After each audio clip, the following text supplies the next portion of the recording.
It was so hard. It was kind of depressing. It was like I would get off work, go to the library, stay there overnight just to study or catch up with homework.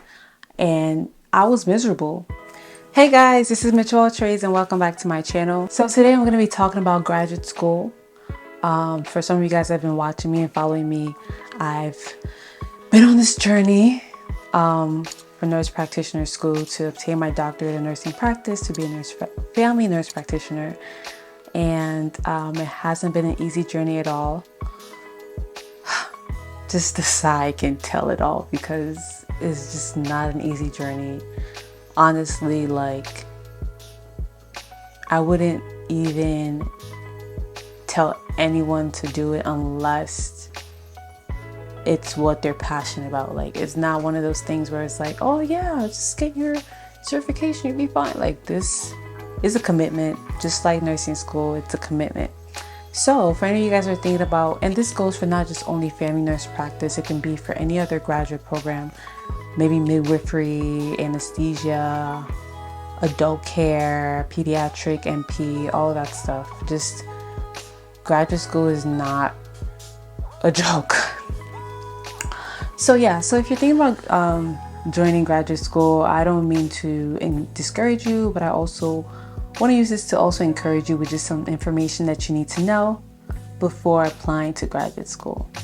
So for one, the main thing is, are you financially ready? The beautiful thing for me is that I was able to work part-time.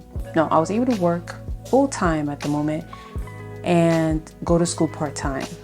That extended how long I was in school, but at least it was able to give me a balance where I had the means to make money to fund my school. I wouldn't assume that that's the case for everybody, but I would say that graduate school is not cheap. And if you already have loans as an undergrad, you don't want to accumulate loans on top of that. And if you do end up having to accumulate loans, you want to minimize how much you're accumulating. I would say that it did mess up my spending habits. My spending habits before school has drastically changed from now. I don't really spend much money on myself as I would expect myself to. At a point, graduate school got really, really tough and I had to start working part-time. So that also kind of decreased my income. So my spending habits literally had to change. Also, I think I touched on this earlier, but yes, you want to make sure you're able to balance work and school if you are going to do that. And you want to make arrangements for that beforehand actually. I had this hard issue with my job when I started going to school part-time. I was also working full-time, and at first it was working well for me, but then when school got harder, it didn't stop my job from still being hard. So it was kind of a rough transition at that moment because at the time my manager wasn't willing to lower my hours, and it kind of caused some tension where I kept calling out multiple times and it affected my profile like as a whole. It was so hard. It was kind of depressing. It was like I would get off work, go to the library, stay there overnight just to study or catch up with homework, and I was miserable. So yeah, long story short, you want to make sure you're able to plan ahead of time and see if your work schedule can accommodate that. You want to take that into consideration when going to graduate school. Also, graduate school might affect your social life. I think for the program that I'm in specifically, it did affect my social life. I don't know if that's the case for everybody, but I think when you're in a program that's relatively very difficult and rigorous, it's going to take a lot of your time and attention. And that's what happened to me. You have to learn how to adjust to that and make time for that, and honestly just manage your time well and properly. So with that being said, how do you tackle this new transition? I will give you guys 4 tips that have helped me. So the first thing, like I said earlier, you want to be prepared before the semester starts. Maybe you're not prepared tangibly, but I think mentally it's good for you to think about these things so that you're not surprised, you're not overwhelmed, you're more prepared going into school so you can study well and finish well. If you don't start off well, sometimes it's hard to gain momentum, and it causes you not to perform as well as you could have. I do struggle with that. Like, after a nice long summer of fun, like just going back to school. I don't make enough time for me to be prepared for the school mode. So I remember like I would see myself struggling the first couple of weeks of school, just trying to get things together, being unorganized. I realized that when I'm more prepared, I do perform well in school. Also, I'm gonna say it's important to make time for rest and self-care. In this journey of graduate school, I've had to make time because for me, like, and I put a video, I'm also gonna link this up, just talking about, you know, at my third year, how I was just so overwhelmed, how I was literally just burnt out because I was working, I was in school, like every single day of the week I was busy, never had time for myself. And I think that's also what prompted me to even want to switch jobs, to just get something that's part-time rather than full-time. But I say this to say that you have to make time for yourself, for self-care, for rest.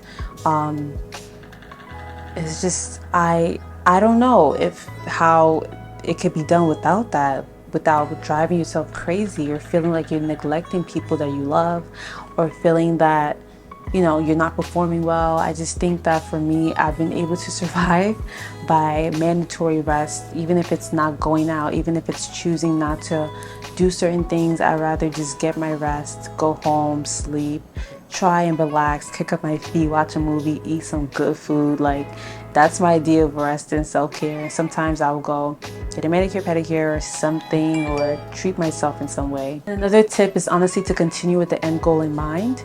Life can get rough, the journey can get tough, but I would say always keeping the end goal in mind would help motivate you to the end.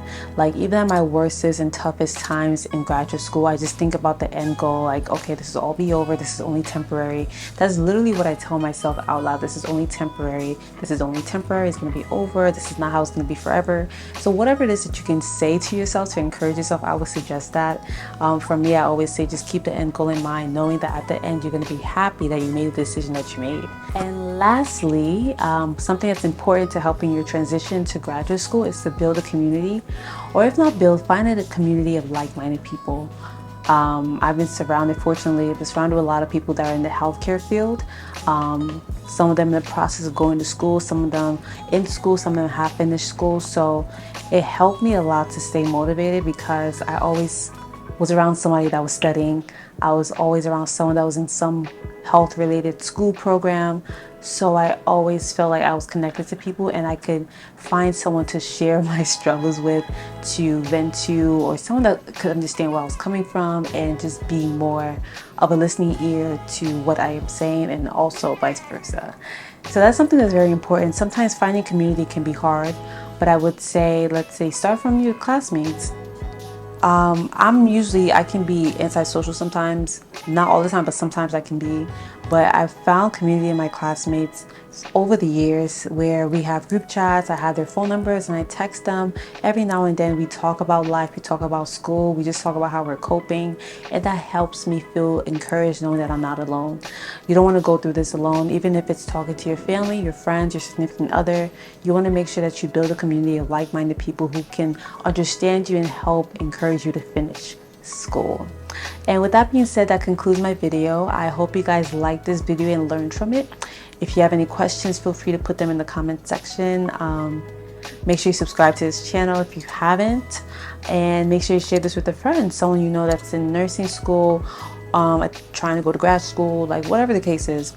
Make sure you share with a friend and just spread the word around. Thank you so much. I love you guys, and I'll see you in my next video.